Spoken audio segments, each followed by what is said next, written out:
Welcome to Jazz Time. JazzTime.com is an online store that buys, sells, trades authentic luxury watches. We make these videos so our customers can easily choose the best watch for themselves in the comfort of their own home. If you like this watch and would like to purchase it at the lowest price anywhere online, click on the link in the description below to buy it at JazzTime.com.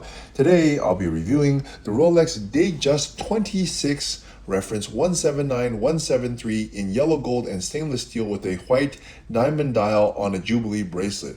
I'll tell you a little bit about the history of this watch. Then I'll tell you where it stands in the lineup of other similar Datejusts 26s. Then I'll tell you about the case, bezel, dial, bracelet movement. Finally, try it on and give you my thoughts. So let's start with just a little history. Now, the Datejust came out in 1945. It's gone on to make many different variations. You can kind of break it down in terms of size. And this one is a size 26. It's actually the smallest Datejust that is made. And it was only made from approximately mid 2000s, like, I don't know, 2004 or something like that, until 2015, something like that. So it had a good 10-year run. It replaces the previous generation reference 69173, which is a 5-digit serial. This one reference, this is a 6-digit reference. And then basically the difference is that actually, there's a lot of difference, but it's a better build quality of the case, the bracelet, everything actually.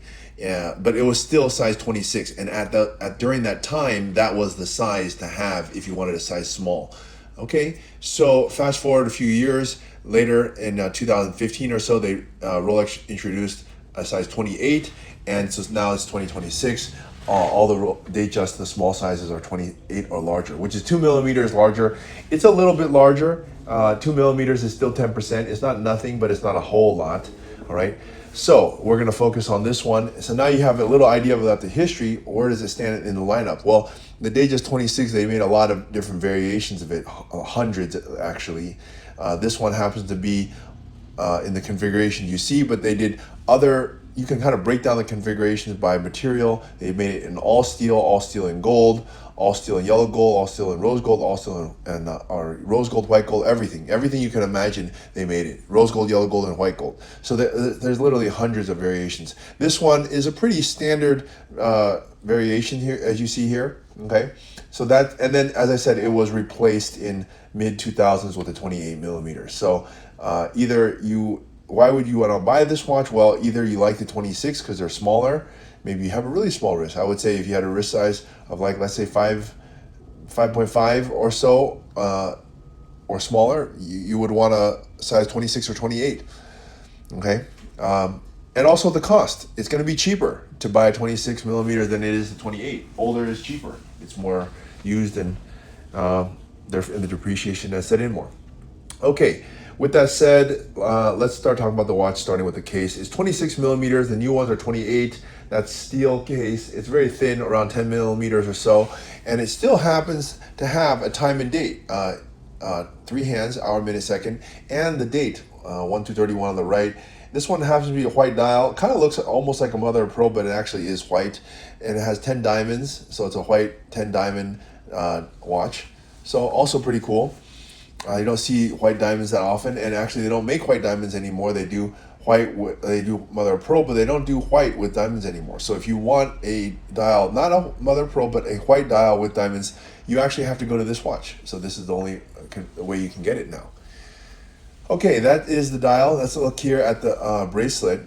Did I mention that this was a reference 179173? Hopefully I did, because that means this watch is also having a fluted bezel. The bezel itself is made of yellow gold, but it has some fluting to it, which gives it some character, and in my opinion, just makes it look much more luxurious and marks it as a Rolex, which, looks quite nice here. What else can I say about this? The dial, I already talked about the dial. Let's look at the bracelet. Now, the bracelet is going to be, it's the same bracelet that they're using now, but actually I've noticed that it's a little thicker than the 28 millimeter, even though it's a smaller watch. Maybe not from lug width wise, but in terms of height, or it's a bit thicker. But anyways, the bracelet is made of yellow gold and steel. If you compare it to the previous generation is actually going to be quite flimsy, hollow links. This is actually going to be full, thick, sturdy links. So I don't want to say impervious to sagging or stretching, but it's much less likely to stretch or sag. So I think that's a pretty cool thing. It does not have a comfort extension because it's all one piece. It's a continuous bracelet looking style. So yeah. Let's look at the movement. This is going to be a 2235 movement. They have upgraded the movement now to 2236, which is a newer movement, but still this is a nice movement nonetheless. Okay. All right. And it has a 42-hour power reserve. The newer ones have like a 56-hour or something like that. Okay. Anyways, time to move on and try it on and give you my thoughts. Now, I like the Datejust a lot. I think it will be and always will be a great watch, and it holds incredible value, and it's just an iconic watch. And I like it in this configuration because it has a bit of steel, a bit of gold. It has some strength. It has nobility. It has diamonds. You know, what's there not to like about this? So for that reason, I'm going to give it a thumbs up. And also like the price point. We're selling it for less than $10,000. They're selling for, this one's selling for, I think, for $9,000 or so. So, I mean, you get into a modern Rolex for less than $10,000. And yeah, I mean, what's there not to like? Okay, look, if you want to buy this at the lowest price anywhere online, click on the link in the description below to buy it at jazztime.com. If you want to find out more about the watch you just saw in the video, you can just click below on Show More to see the full description. Then you can check the link next to Model as seen in video, click on it, and you will get to the proper page where you can see all the details. If you're watching on a mobile phone, you have to click on the arrow down on the right hand side below the video to see the full description. If you like this video, please give us a thumbs up. If you would like to share this video with your friends, you can use the share button below and share it on any platform you like. If you have questions, constructive feedback, want to tell us about some mistakes or misspeaks, just write a comment below.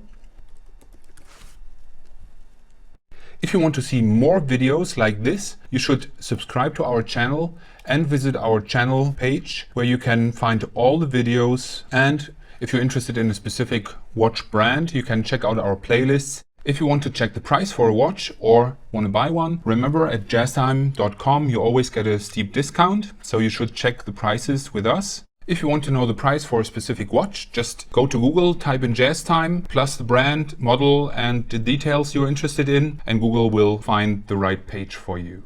Thank you for watching.